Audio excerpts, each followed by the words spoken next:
We're going to spend the next half hour talking about a new book that has been getting a fair amount of attention, including in the New York Times this past Sunday. It's called Bombshell, The Secret Story of America's Unknown Atomic Spy Conspiracy. Joseph Albright, one of the co-authors of the book. Good morning to you. Thanks for joining us. Good morning, Mr. Scully. And Marcia Kunstall, also one of the co-authors. Who is Ted Hall? Ted Hall, at the moment, is a retired biophysicist who's living in Cambridge, England. However, the reason that we wrote about him is because when he was 18 years old, he was basically a prodigy, a physicist at Harvard who was recruited to become a scientist at the Los Alamos bomb project during World War II. And while he was there, he decided that he was going to share the information that was just being developed and being discovered about the bomb. He wanted to share that with the Soviet Union. Joseph Albright, during the time that he was involved in this, we've also in our history books have read about the Rosenbergs and the Alger Hiss case. Why didn't his name come up during investigations into possible espionage activities by Americans toward the former Soviet Union? You know, this is a altogether new story. It has not come out. So at the time the Rosenbergs trial, Ted Hall was at large and still part of the Soviet network. The FBI had some clues about his existence, but wasn't able to accumulate enough information to prosecute. So now what we're hearing about, which cast a whole new light about the Rosenberg case, has never been published before. How did you first hear about him? You know, we were foreign correspondents based in Moscow for the last 4 years. And one day we were reading in the paper, in the Russian papers, intriguing interview with a retired American living in Moscow in exile who had been part of the KGB network, a man named Morris Cohen, who at that time was still alive. And we thought, what a wonderful Sunday story if we could interview this man and find out all about his story. He's a man who'd served in the Spanish Civil War, he'd been a football player. He had a very interesting career. It sounds to us what a great story. So we kept pursuing this, and we kept looking, dealing with the KGB, trying to get an interview with this person. Well, we spent so much time on this and never wrote the story because we could never persuade them to let them give us an interview, that we became intrigued with it. And then another little clue was released in 1995 when the National Security Agency released the files of the decrypted wartime intelligence cables of the Soviet Union, which America's code breakers had broken these codes. Finally, when these codes, decoded documents were released, suddenly there was a little clue about the existence of Ted Hall, and we put it together with what we'd learned from the Moscow archives, and suddenly we decided we had to spend the extra time, and we went and knocked on Mine's door in Cambridge, England, and somehow he agreed to talk to us. Our phone lines are open. We want to hear from you. The number's on the bottom of the screen. I'm going to read a couple of excerpts from the book. First, this is early on, page 36. You write that as an adolescent, Ted Hall manifested the same puckish, nonconformist streak that would follow him to Los Alamos and beyond. Why was he a nonconformist? You mean in what way did he in his early evidence years? You talk about his Jewish upbringing, what happened with Kristallnacht in Nazi Germany, where 91 Jews were killed. You also talk about his often wrath toward the Jewish religion. Well, I think that he was nonconformist in the sense that he was sort of a practical joker, for one thing. He was sort of a rebel in that he didn't want to accept his parents' religion. His family was Jewish. They were not Orthodox, but the religion was important to his family, and he just didn't want to have much to do with it. He did not want to be bar mitzvahed, although he finally did do that. When he did have the bar mitzvah, he made a little political speech rather than sort of the more traditional kind of religious speech. So even at a very early age, when he was only 13, he was very political, and he had a lot of interest in things, you know, social and economic as well as just scientific. In fact, he told us that there were three things that he thought he wanted to be when he grew up. One was a journalist, one was a comedian, and the other was a physicist. So he had he was a complex person from a very early age. You begin chapter 14 by saying that Ted Hall was just one minute cog in the Manhattan Project. So why is he such a big player in your eyes in his role with the Soviet Union? Well, you're absolutely right. He was a small cog in the Manhattan Project, but even at the age of 18 and 19, this guy was so smart that he played a fundamental part in the definition of the critical mass needed to have a uranium bomb. And if you look in the archives at Los Alamos, you'll find that these technical histories of Los Alamos credits him with this remarkable achievement at the age of 18 years old, the result of which he was promoted onto the team that was studying the implosion. They had an implosion experiment that went on for several months to pre-test whether the implosion was going to work. And as the result of this, he was given the assignment of assembling and disassembling these dummy bombs. He would have them off in the cabin, so he would, of course, know the exact dimensions of the plutonium bomb that was later dubbed Fat Man. So that when he made this decision that in order to save the stability of the world, to prevent the Americans from having a nuclear monopoly, at the age of 19, and when he decided that the Russians ought to have this information, he had it. He was right at the heart of the atomic bomb project. He knew as much about implosion as Oppenheimer did. This is a picture that, as we mentioned earlier, is in the New York Times Sunday magazine, September 14th. He and his wife, Joan, earlier this year, and again, he lives in Cambridge, England? Yes, that's right. You have at the very end of the book what you call aftershock. Early this year, he responded to a number of inquiries, apparently, that you had made, asking him to respond. How did you hear from him? How did we hear from him? How did you hear from Ted Hall? Initially. Well, you had asked him to respond to this book or to interview him, and then you write that early in 1997, when we were finishing the manuscript for this book, right, Theodore Hall finally gave us the statement we had been urging him to compose. Right. This was a statement that he wrote for us after we'd had about 100 hours of interviews. So we had talked with him at length, and we wanted him to write a statement or to give us some sort of a commentary in his own words about what he thought he had done, why he had done it, what he felt now about it. And this was the statement that he finally came up with. This was sort of his definitive summary of really all of this whole story that our book tells. Two sentences. In 1944, I was 19 years old, immature, inexperienced, and far too sure of myself. From the perspective of my 71 years, I still think that brash youth had the right end of the stick. I am no longer that person, but I am by no means ashamed of him. That pretty much sums up what he told us in the course of these 100 hours of interviews. You know, a lot of this time we spent with him was trying to reconstruct his years at Harvard, his years when he was a member of this school in New York, the Townsend Harris High School for gifted boys at that time, his later scientific career, so we could put this whole story in context. We were not talking the whole time about Los Alamos by any means. The book is called Bombshell. We'll get a call from Hendersonville, North Carolina. Good morning. Good morning. I'd like to ask the authors about the papers that were released by the government last year. Venona, are you familiar with them? Yes, yes, that was a very important part of our book, actually.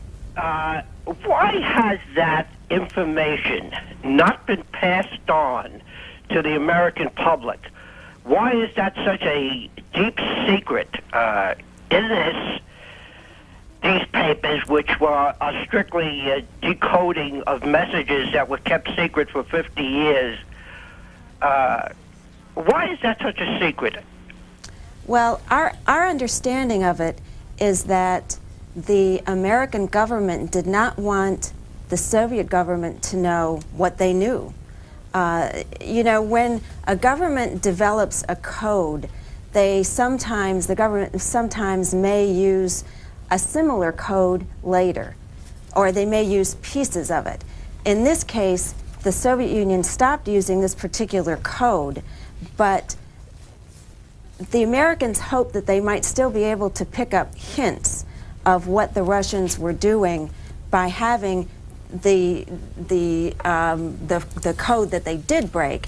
And they didn't want the Russians to know that they knew about it, or else they would have just completely stopped using any of the same kind of codes. That's my understanding of it. You know, there are a lot of people who agree with you that this information should have come out much earlier. Senator Patrick Moynihan is one of the people who was pressing the National Security Agency for quite some time to release these documents because they do have a very great historic value. Is this the decrypted code that you received in 1995? They have, I think it's Theodore Cole, am I pronouncing that correctly? Yes. And Seville Sachs? This is the Russian pronunciation of their names, yeah. These codes were transmitted from New York to Moscow. They were originally written in Russian and then translated into numbers and sent by RCA cable. And since there was, America was under wartime censorship at this time, copies of these cables were received by the American government. They just stayed in warehouses for years because nobody could make out what these numbers meant. But as our book tells, we had some very brilliant code breakers at the Army Security Agency, and by reading these numbers in detail, as our book explains, they were able to see some patterns in these numbers and find out what they meant, and they were able to therefore read them and turn them into these 2,000 documents, which were released only about a year and a half ago, and which, as Marcia said, is one of the bases of our book. Did you write the book in Moscow primarily? I know you worked for Cox Newspapers over there. Yes, we did write it in Moscow.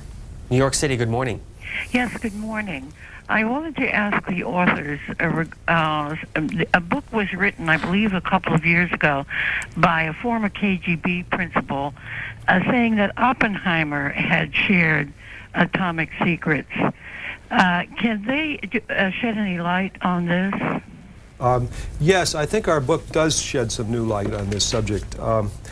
The book by General Sudoplatov mentioned a certain code name, Mlad, as the name of the Soviet agent at Los Alamos who had passed on this information.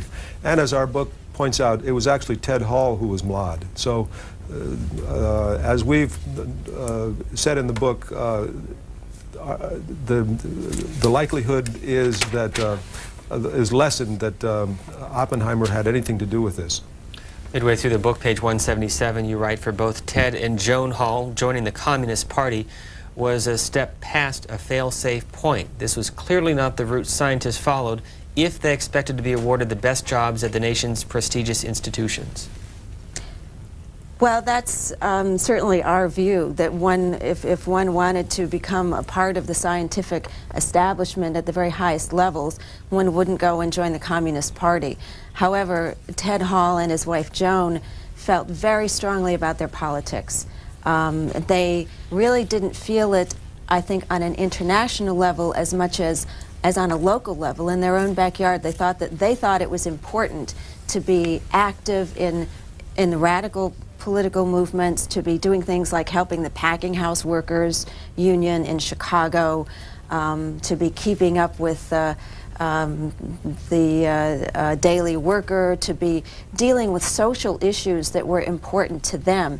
And in fact, that was when he left the Soviet spy network, because he felt that he couldn't, that he really didn't have that much more to contribute to the Soviet spy network, and he would much prefer to be out front doing political things, and he couldn't really do both of them. How long did he work on the project? Ted Hall went to Los Alamos in January 1944 when there was only 600 people there, so he was one of the, not the very first people who got there, but among the first wave of young scientists who went there. And he stayed there after Oppenheimer left, after the first team left. He stayed there until the spring of 1946. Could he be brought to trial now? I think it would be very unlikely that there could be a successful prosecution now because all the eyewitnesses who were involved with him in the Soviet network have since died. We write about this in the book. He had several co-conspirators whose names we know and who the FBI knows their names, but the FBI seriously investigated Ted Hall starting in 1950 and continuing off and on through at least 1963. We're never able to make a case then when all these eyewitnesses were alive, and now that they're dead, I think it's unlikely that he could be prosecuted. What has he been doing for the last 30 or 40 years? Making distinguished contributions to the field of biophysics. Theodore Hall is the inventor of what in biophysics is known as the Hall method. It's a method of using electron microscopes for measuring and mapping the content, the trace elements within a cell. West Point, Mississippi, our next call. Good morning. I was wondering about David Greenglass. He was a brother of Mrs. Ethel Rodenberg. Is that mentioned in the book? I recently read the book The Dark Sun. And I was wondering if Hall mentioned David Greenglass in the thing. He was a machinist out there at Los Alamos. Mr. Albright? Interestingly enough, David Greenglass and Ted Hall were in the same military unit at Los Alamos, the Special Engineering Detachment, although Hall and Greenglass have both maintained that they did not know each other. Yes, we do mention, we try to sort out in our book the relative degree of importance of the contributions of David Greenglass, Theodore Hall, and the German physicist Klaus Fuchs in passing this information to the Russians. And our conclusion is that Greenglass had a relatively minor role, despite the fact that his contribution led to the execution of the Rosenbergs, that Theodore Hall gave the first information about implosion to the Russians. It was later, quite soon as a matter of fact, a month or so later, confirmed by the material independently given to the Russians by Klaus Fuchs. And so that Hall and Fuchs together, Fuchs probably gave them more information on the so-called initiator.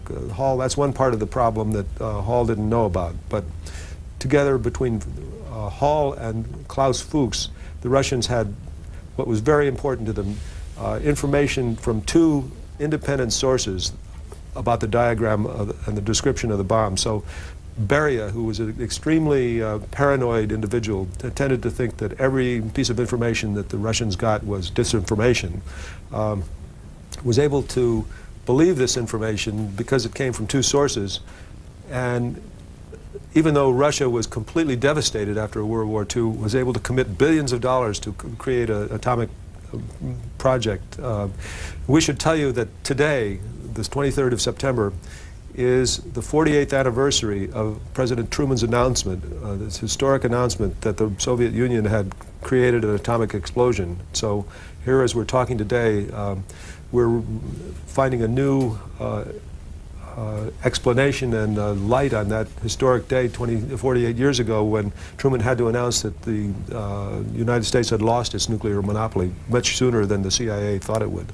You found it necessary to point out that this is a quote from the book, frugal as always, Ted Hall printed out the document which you received and reprinted at the end of the book on the backs of 2 spoiled pages of a philosophical essay that one of their friends had given them. Why is that significant? Oh, it just is it's a little piece of human light on what kind of people these are.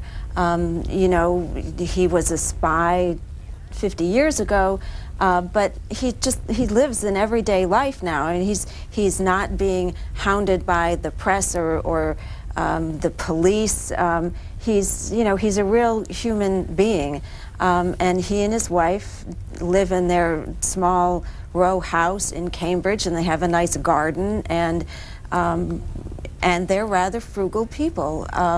They aren't, they're not poor or anything like that, but you know, they're just careful, and this was just an effort. There's no great significance to it. It was just an effort to kind of humanize them a little bit and to give another dimension of their characters. And he dates this March 24th of this past year, saying, "Now I am castigated in some quarters as a traitor, although the Soviet Union at the time was not the enemy, but the ally of the U.S."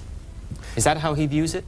Yes, in fact, that's true. In the 1945, as we have to remember, the Allies against the Nazis were the Russians and the British and the French and the Americans. So they were technically allies, and no question about it. Now, the fact is, Ted Hall continued to be a spy after the war, when they were after the Cold War had begun. As we point out, the last contacts between Hall and the Russians was not until 1953. Atlanta, good morning.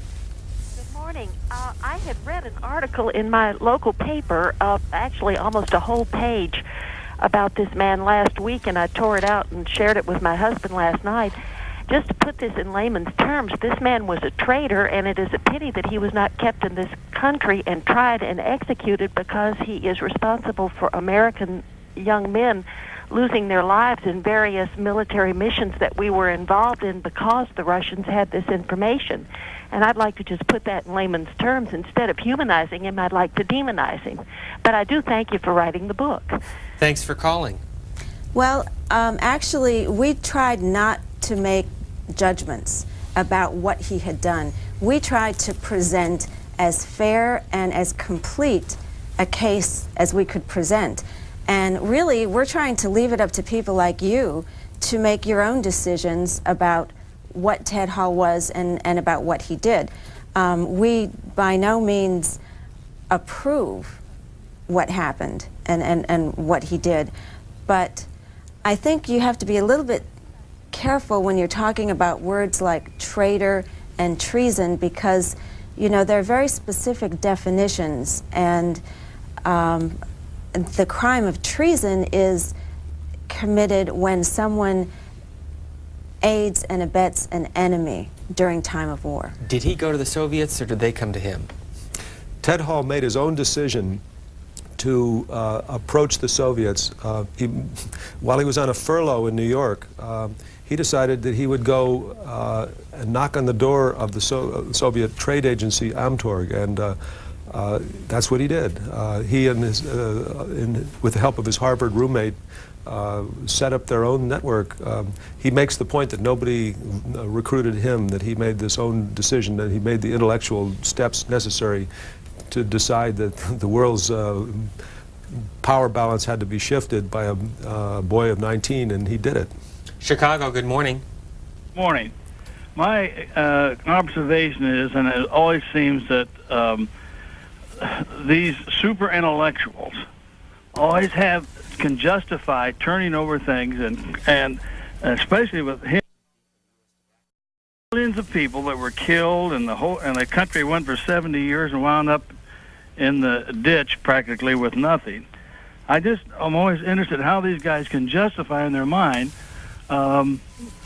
selling out their country. I notice he lives in England. He doesn't live in the Soviet Union, because he knows good and well if he'd been over there, if he hadn't crossed a T or dotted an I right, he'd be dead now.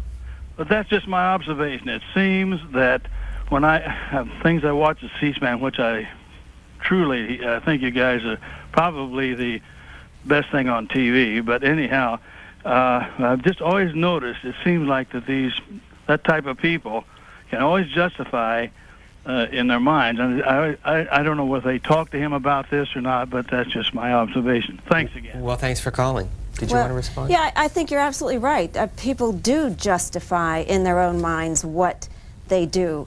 And that was what we were trying to get at. We're not saying that he was justified by any means, but what we're trying to do is find out what the motivations were.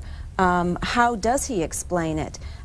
Just to better understand. I think it's important that you do, as Americans, understand why somebody would commit an act like this.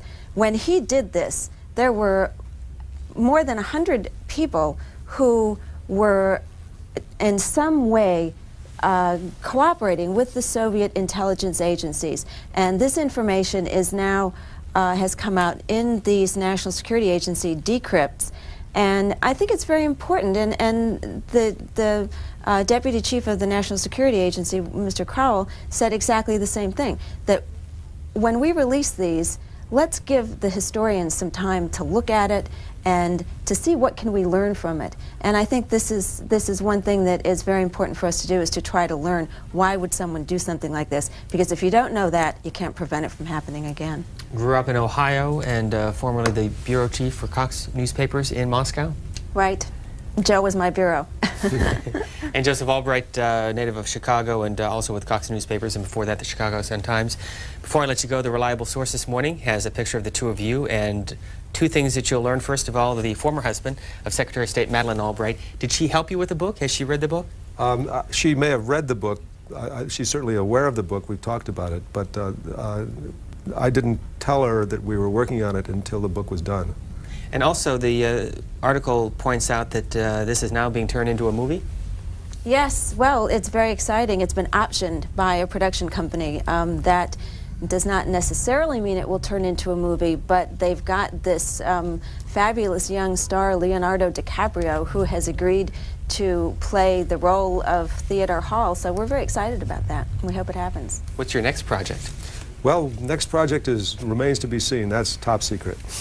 Joseph Albright and Marcia Kunstler, co-authors of Bombshell, The Secret Story of America's Unknown Atomic Spy Conspiracy. Thank you both for being with us. Thank you.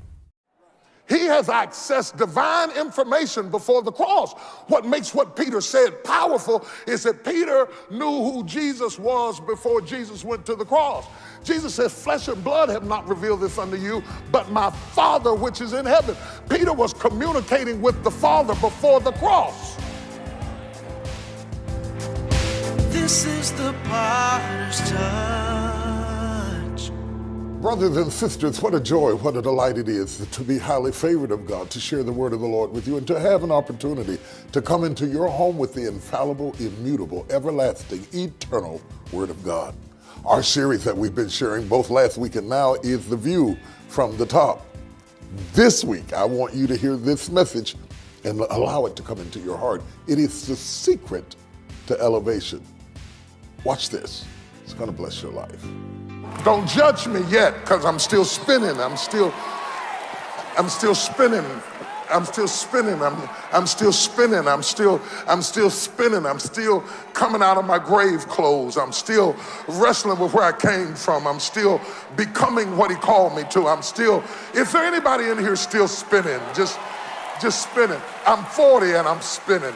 I'm 50 and I'm still spinning. I thought it'd be over by now. I'm 55 years old, still spinning, coming out of my cocoon, finding my wings, figuring out that I can fly in this dimension where I crawled in that dimension. I am becoming. I have not become. I count not myself to have apprehended, but this one thing I do, I'm forgetting those things which are behind and reaching to those things which are before. You will hear no more talk about the valley now that I'm up on the mountain, because I'm wrestling with what I see before me. I'm not wrestling now with where I came from. I'm wrestling with what is before me. Jesus is not who I thought he was. He doesn't look like I thought he looked. He doesn't feel like I thought he felt. He doesn't care about what I thought he cared about. Oh, I apologize to all the people I killed with the religion I used to have. Yeah, I must apologize to all the people that when I majored on the minor and minored on the major, I spoke it because on the level I was on, I thought it was true, but on the level I am now, I realized that the Jesus I knew at the bottom is not the Jesus I know at the top, and he has transfigured himself before me. He has transfigured before my eyes. And whatever has changed him is so awesome that it has peeked through the pores in his skin and touched the fibers of the fabric of his garment, until the fibers in the fabric of his garment has gone through a metamorphosis and the metamorphosis is so awesome, it is so all engulfing that the writer stumbles over how to describing it, saying there is nothing on earth to compare it to. It was a whiteness that came to Bosheke. It was a whiteness that I had never seen before. You see, in the Bible days, when they got ready to make something white, they put it in the fuller's soap and they started stomping on it with their feet, but it never really became truly white, because dirty feet can't make white raiment.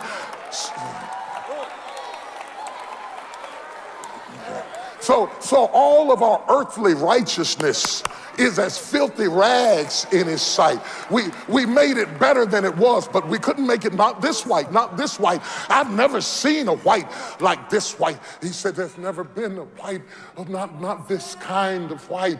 He saw this white defies imagination. My linguistical ability collapses on the floor, faints. I'm paralyzed in my vocabulary to describe the dimensions of the whiteness I see. This is not a whiteness of the earth realm. This is a whiteness from heaven. This is whiter than the white on the snow-capped mountain. When you're so white that the white looks whiter than the snow that's surrounding it, that's a whiteness that, because if it were just white as snow, he could have said white as snow, but it was whiter than snow. It was whiter. It was whiter than white. It was brighter than bright. I said it is. It was not from this kingdom. It was not from this world.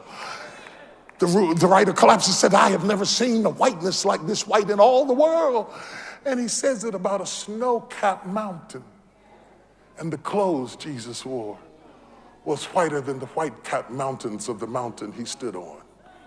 His whiteness is so bright it makes our whiteness look dark. So I almost call this message contrast, because this white was so much whiter that it defied explanation, even though it is revealed on a mountain that is said to be white as snow. I'll leave that alone. And so there they are on the tops of the mountain, and Jesus has turned white before them. And all of a sudden, they see Moses and Elijah having a conversation with Jesus. Now understand, the conversation is up here. It is a celestial conversation. Moses is all that God was to Israel. Elijah is all that God will be, because he represents the coming of the Messiah. It was prophesied that before the Messiah came, Elijah would come. So they were looking forward to the coming of Elijah. These are the days of Elijah. Okay, so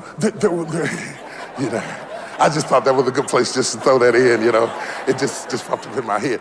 And so they're looking at eternity past and eternity future, and Jesus, eternity now. And they're having a conversation. Now, Peter, James, and John must realize you're not even supposed to be on this level. It is a privilege to be in the room. See, I worry about the generation we raised today, because we didn't raise them like we were raised.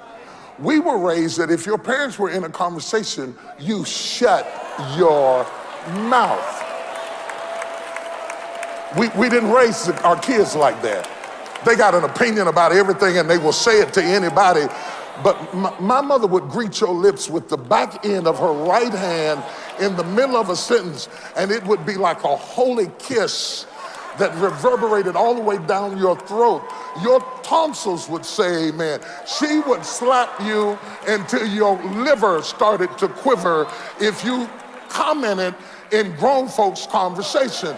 You stayed out of grown folks' business. Shut your mouth. This is grown folks' business. You don't have no business in grown folks' business.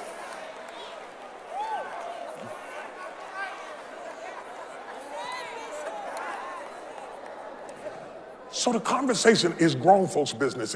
It's heavenly talk. It's celestial beings talking to celestial beings. Moses, whose body had been taken by Michael, the archangel, is now revealing himself in this high place. Elijah, the prophet that will announce the Messiah, is now revealing himself in the high place. And all of these spirit beings are talking to Jesus on a very high place. Peter, James, and John would have never been in the room except for their relationship with Jesus. The reason you got to see this is important is because when your relationship with somebody brings you into a level that you would not be in, shut your mouth.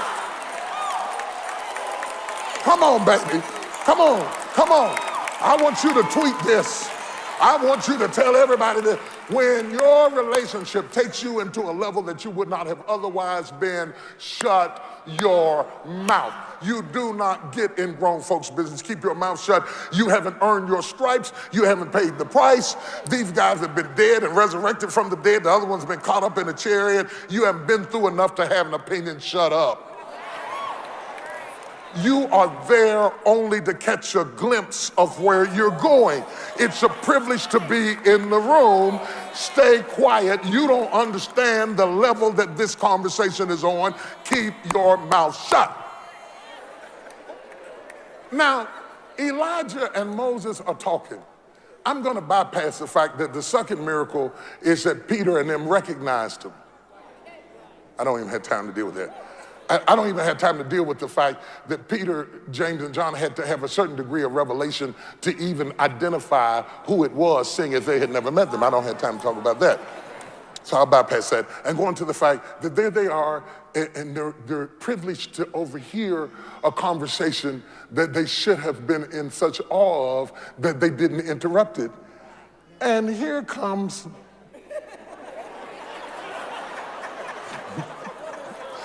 see, I gotta show it to you. I gotta show it to you. I gotta show it to you. Here come Peter. The text says, then Peter answered Jesus. Now here's the problem. Jesus ain't asked you nothing. Jesus didn't ask you nothing. What you ain't got. Excuse me, I'm teasing. I'm sorry. Don't even write me. It ain't gonna do no good. He jumps into a heavenly conversation with an earthly principle and says, it is good for us to be here, Lord. Let's build 3 tabernacles. Let's build what you have already forsaken. Let's build where you used to be, where you are now. Here Peter has brought all of this stinking thinking up on the mountain with him, and he's trying to be important on a level that he has not arrived yet and make a contribution beyond his own intellect to build something that God has rejected on a level that God has accepted. Are you trying to bring something old into something new? That's what I want to ask you. Are you trying to bring something outdated just so that you can make a contribution? Sometimes you ought to just shut your mouth. What I like about it is Peter is up here trying to shine on the mountain like he did in the valley. Now let me show you how he shined in the valley. I'll show you this one thing and I'm gonna quit. If you go back, can I take my time? If you go back a chapter, Peter was a star. Just one chapter back, Jesus was asking them down in the valley, who do men say that I am?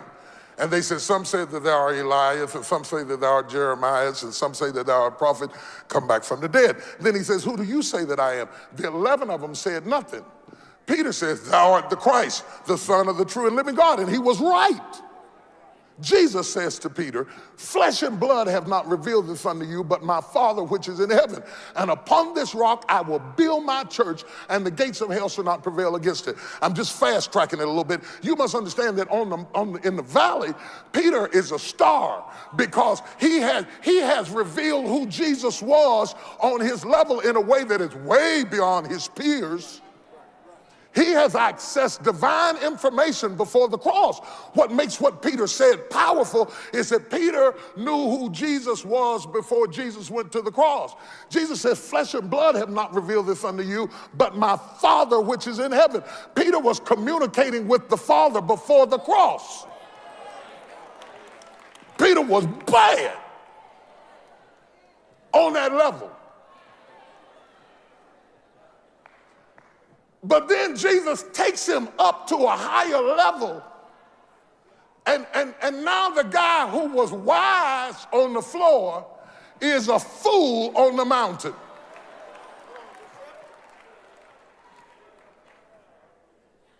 So that's why Peter wanted to say something, because down in the valley,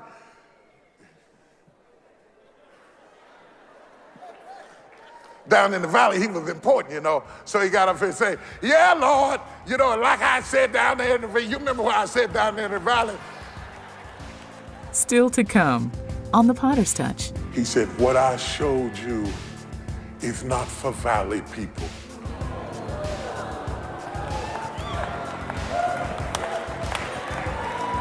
Don't go running down the mountain to discuss in the valley what you saw on the mountain. If I wanted them to know it, I would have took them with me. What's pulling me down to the mountain when I have an opportunity to go to the top? If you've ever climbed a mountain, you know that reaching the summit requires perseverance, determination, and struggle.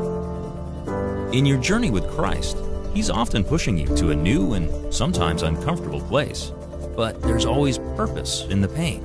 And when you reach the destination that He leads you to, the view is worth it. He's got the key to me, to who I am, to what I am, and I had no chance of unlocking the door to myself without getting to the key. And He took the key and hid it in His garments and started up the hill and told me, you'll never know if you don't chase me. For helping us reach others with your gift of any size, you'll receive Secret to Elevation on CD. Or, when your gift is $200 or more, you'll receive View from the Top on DVD, a Grateful Heart stationery, and the Woman Thou Art Loosed Bible. Reach the destination that was meant for you today. You know, it's good for us to be here, Jesus. You know, let's build 3 tabernacles up here, Lord. We put one over there and one over there. Wait. First of all, you do not put Jesus on the same level with anybody. Jesus is in a class all by himself. That's number one. And then the Father speaks from a cloud. The cloud comes down and engulfs him. I guess God said, let's get some privacy over this. Because I don't want to make a fool out of you in front of everybody, so I'm going to send a cloud down to cover you up and tell you how stupid you are. This is my beloved Son. Not Moses, not Elijah. This one right here is my Son. Hear ye him. Don't talk. Shut up. Hear him. I'm not talking to you. I'm talking to him. Shut your mouth. This is only the second time in the New Testament that we hear the Father speak from heaven. He rolled back the clouds to say, the clouds rolled back for this. Shut up.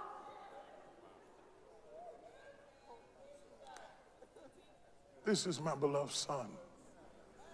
You hear him. You don't talk to him. You hear him. You don't tell him what ought to be done. You hear him. You don't assign a project for him to do. You hear him. I did not send him to fulfill your vision. I sent you to fulfill his vision. Shut your mouth. And so I called it a lesson in humility. Because in the valley, Peter looks big. But on the mountain, he looks small. There are levels where you must humble yourself and become like a little child and be still and know that God is God. There are levels where you do not interject your opinion or tell God what ought to be done, but you hold your peace and be still and know that God is God. This is a moment of worship. This is a moment of humility. And besides, the Bible said that Peter did not know what he was talking about. It comes right out in the text. It said, Peter said this, he wished not what he was saying, which was a way of saying he don't know what he's talking about. He's stupid. Get up. The truth of the matter is, you have come to a level where you don't know what ought to be done. You don't know what ought to be said. You don't know what ought to be built. You knew down here, but you don't know up here. You should shut your mouth and be still and let God accomplish what he wants to do. He did not show it to you for you to build anything. He showed it to you for you to catch a glimpse. Just a glimpse. A glimpse, a glimpse. God is a flasher, and every now and then he flashes his glory before you, and he'll let you catch a glimpse of where you shall be and send you back down where you are. Just a foreshadowing of your destiny. You're not supposed to make it happen. You're not supposed to force anything. You're not supposed to build anything. The battle is not yours. It belongs to God.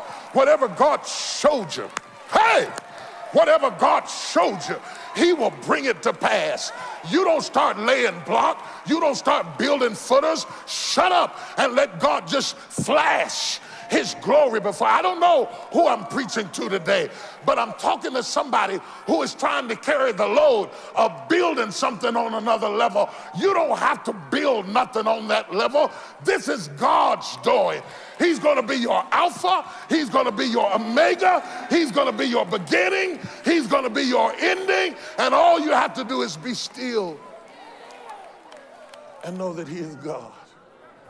Because he has finally brought you to a place where you are not smart.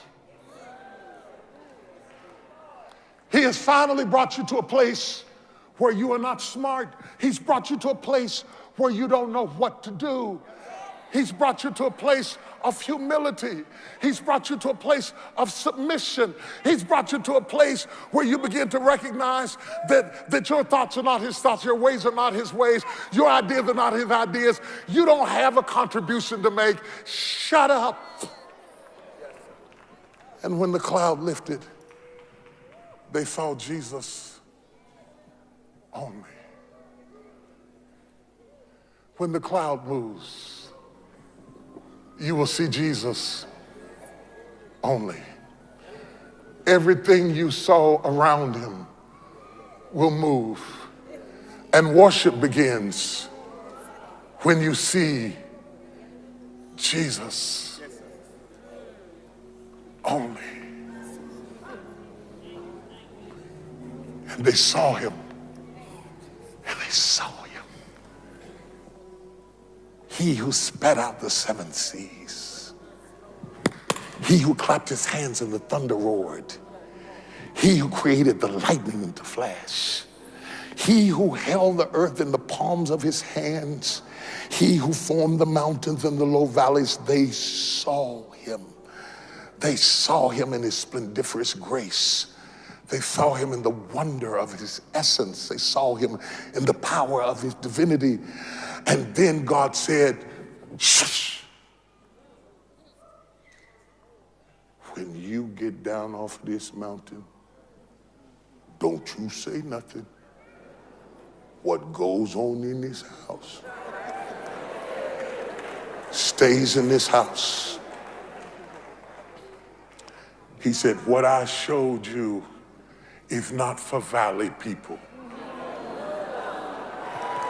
Don't go running down the mountain to discuss in the valley what you saw on the mountain. If I wanted them to know it, I would have took them with me. For you, I want you to get this. where God has taken you requires that you shut your mouth. Don't be smart in this dimension, because what worked in the valley does not work on the mountaintop. I want you to take away from this message the climate changes of success. That every round goes higher, it will change the climate around you. That God is taking you out of your comfort zone into the next dimension. That God will peel the 9 away from you, and then he moves the 2 away from you, until finally maturity is when you see Jesus only. Hey, we'll be right back after this. What's pulling me down to the mountain when I have an opportunity to go to the top? If you've ever climbed a mountain, you know that reaching the summit requires perseverance, determination, and struggle. In your journey with Christ, He's often pushing you to a new and sometimes uncomfortable place. But there's always purpose in the pain. And when you reach the destination that He leads you to, the view is worth it. He's got the key to me, to who I am, to what I am, and I had no chance of unlocking the door to myself without getting to the key. And he took the key and hid it in his garments and started up the hill and told me, you'll never know if you don't chase me. For helping us reach others with your gift of any size, you'll receive Secret to Elevation on CD. Or, when your gift is $200 or more, you'll receive View from the Top on DVD, a Grateful Heart stationery, and the Woman Thou Art Loosed Bible. Reach the destination that was meant for you today. This is an opportunity for pastors to hone their tools and skills. Coming from every direction, they are converging in Orlando. This is not a conference for people who are satisfied for the status quo, for people who want to be normal and fit in the clique. This is for the radical, relentless leader who is ready to go where he has never gone before and do what she has never done before. It's a branching out opportunity.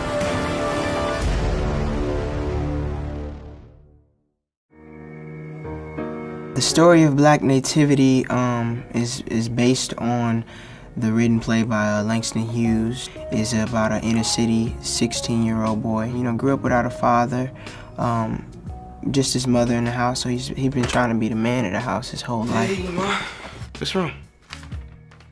We been evicted? Sometimes I feel like a motherless child. I set out to write something very, very contemporary and something that would resonate with people right now. Grandma, what happened to my father? Is he dead or alive? A grandson that they have never met comes to visit. Their world is changed for the better. I'm just trying to figure out why I've never met them, why I never knew them, and why I've never met my father. She doesn't play from beyond redemption. She's not male bashing. She also brings up the notion of surrogate fathers and the whole grandparenting notion. And these are all contemporary things that we're seeing worked out in the pages and dramas of our lives every day. What went down with you guys and my mom? Why don't you talk? The Reverend and I would do anything for you and your mother. Everybody's getting together for Thanksgiving and Christmas, but people aren't really together. When I read the script and I seen that the dynamics of all of that type of stuff was in this movie, and it was all anchored in the Word of God, and it was all anchored in spirituality and forgiveness and hope. It's time to forgive, and it's time to come home. The biggest unspoken message is breaking the cycle. I'm not sure you don't end up on the screen in some way, that you aren't interconnected with the whole message and mood of that whole family experience.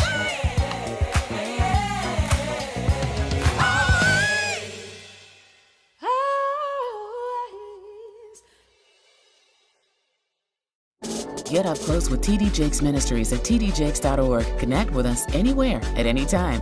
If you haven't been hanging out with us on social media, you've been missing it. I'm there for you, ministering, sharing the Word of God, encouraging you, and sometimes answering you. Yes, it's me, personally. Come on over to social media. Hang out with me. I've got something for you that will really bless your life. Talk to us on Facebook, tweet us on Twitter, follow us on Instagram, and subscribe to our YouTube channel. Connect with us today. I would to God that I could spend more time with you, but I am absolutely out of time. I'm not out of word. I'm just simply out of time. May God bless you and strengthen you And I hope that the things that you have heard today have helped to propel you toward your destiny and your purpose in Christ Jesus. Know that we here at the Potter's House are praying for you and with you, that God's best might be accomplished in your life. May God bless you and may heaven smile upon you. I'll look for you same time, same station. Be there. This is the part.